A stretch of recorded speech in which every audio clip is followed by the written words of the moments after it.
जय श्री कृष्ण दोस्तों। आज हम आपको इल्ली और घुन की कहानी सुनाने जा रहे हैं। इल्ली और घुन की कहानी खासकर कार्तिक माह में रोजाना कार्तिक स्नान के बाद कई बार सुनी जाती है। ऐसा माना जाता है कि इस कहानी को सुने बिना कार्तिक स्नान और व्रत का पूरा फल नहीं मिलता। आज इस वीडियो में हम आपको इल्ली और उनकी बड़ी ही रोचक कहानी सुनाने जा रहे हैं। पूरी कहानी सुनिए, बड़ी ही अच्छी है। इसको सुनने मात्र से ही इसका फल मिलता है।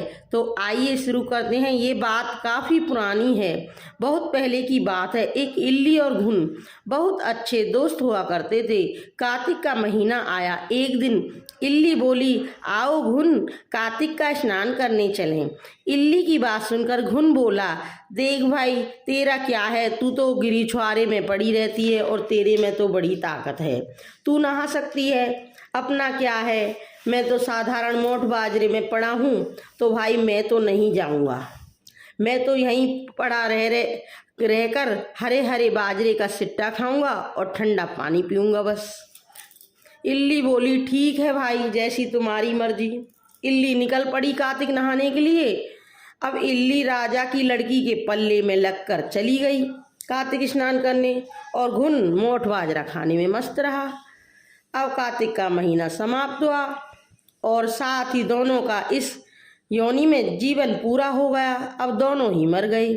अब कार्तिक स्नान के फल से इल्ली का जन्म एक राजा के घर में लड़की के रूप में हुआ और घुन उसी राजा के यहाँ एक गधे के रूप में जन्म लिया। धीरे धीरे दोनों बड़े होने लगे और जब राजा की बेटी बड़ी हुई तो उसका विवाह किया गया, ससुराल के लिए उसे विदा किया गया। और जब राजा की बेटी बैलगाड़ी में बैठकर रवाना हुई तो अचानक ही बैलगाड़ी रुक गई।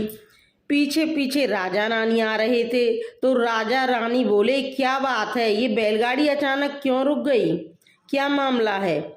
जब मामले का पता किया गया कि बैलगाड़ी क्यों रुकी है तो बेटी बोली, पिताजी मुझे आपसे कुछ चाहिए। राजा बड़ा हैरान होकर बोला, बेटी तुझे जो चाहिए खुले दिल से मांग ले, सब कुछ तुम्हारा ही तो है। बेटी बोली, पिताजी मुझे तो वो गधा चाहिए। बेटी की बात सुनकर राजा चकित रह गया और बोला, बेटी मांगा भी तो क्या मांगा, कुछ और मांग ले भला, ये भी कोई मांगने की चीज़ है गधा। लेकिन लड़की अपनी बात पर अड़िग रही और बोली, नहीं, मुझे तो गधा चाहिए, वो गधा ही चाहिए। गधा भी उनकी बातें सुन रहा था। लड़की की बात सुनकर गधा फुदक फुदक कर लड़की के पास आ गया और गधा लड़की के साथ चल दिया। अब वो राजा की लड़की अपने ससुराल पहुंची। अपने महल में जाकर उस लड़की ने उस महल के नीचे सीढ़ियों के पास उस गधे को बांध दिया।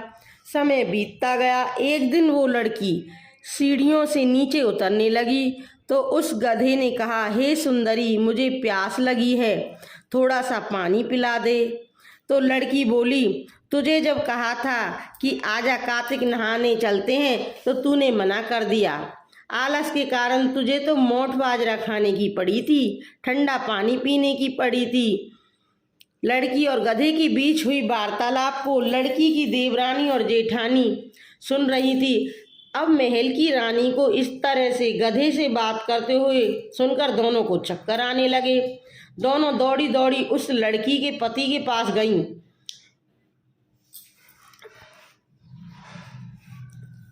और बोली, ये तुम किस जादूगरनी को ब्याह कर लाए हो, ये तो जानवरों से बात करती है, जो गधा है महल में उससे बात करती है।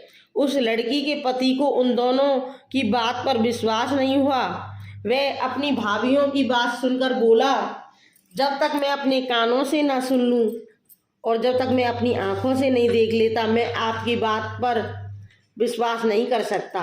वे दोनों बोली, ठीक है भाई, तुम अपनी आंखों से देख लो, कानों से सुन लो। अगले दिन वो सीढ़ी के पास छुपकर बैठ गया। उसकी पत्नी आई और गधे ने उससे फिर वही बात कही, जिस पर उसकी पत्नी ने फिर वही जवाब दिया। यह सब देखकर वह राजकुमार तलवार निकालकर सामने आया और बोला कि तुम जानवरों से कैसे बात कर सकती हो, बताओ कि तुम कौन हो। इस पर उसकी पत्नी ने उससे कहा कि किसी औरत का भेद नहीं खोलना चाहिए, लेकिन वह अड़ा रहा कि नहीं, मैं तो सब जानकर ही रहूंगा। राजकुमार की जिद के आगे राजकुमारी हार गई और उसने पिछले जन्म की सारी बातें उसे बता दी कि वह इल्ली थी और यह गधा घुन था।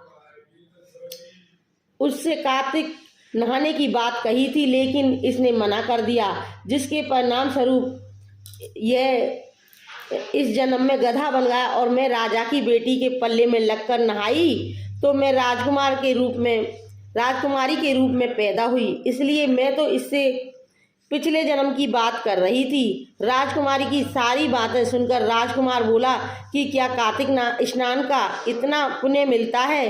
राजकुमारी ने कहा कि हाँ, बहुत पुण्य फल मिलता है, जैसा कि आप सोच भी नहीं सकते। राजकुमारी की सारी बातें सुनकर राजकुमार ने कहा कि यदि कार्तिक स्नान का इतना महत्व है तो हम दोनों कार्तिक स्नान जोड़े से करेंगे और दान पुण्य भी करेंगे, ताकि आने वाले समय में हम सुखपूर्वक रह सकें। दोनों ने जब जोड़े से स्नान किया तो उनके पास काफ़ी धन हुआ। इस कहानी को सुनने के बाद सभी को कहना चाहिए कि हे कार्तिक महाराज, जैसा आपने इल्ली को फल दिया वैसा सबको देना, लेकिन घुन जैसा फल किसी को ना देना। ये तो थी इल्ली और घुन की कहानी। अगर आपको वीडियो पसंद आए तो लाइक कीजिए, दोस्तों को शेयर कीजिए, चैनल को सब्सक्राइब कीजिए। तो मिलते हैं अगले वीडियो में।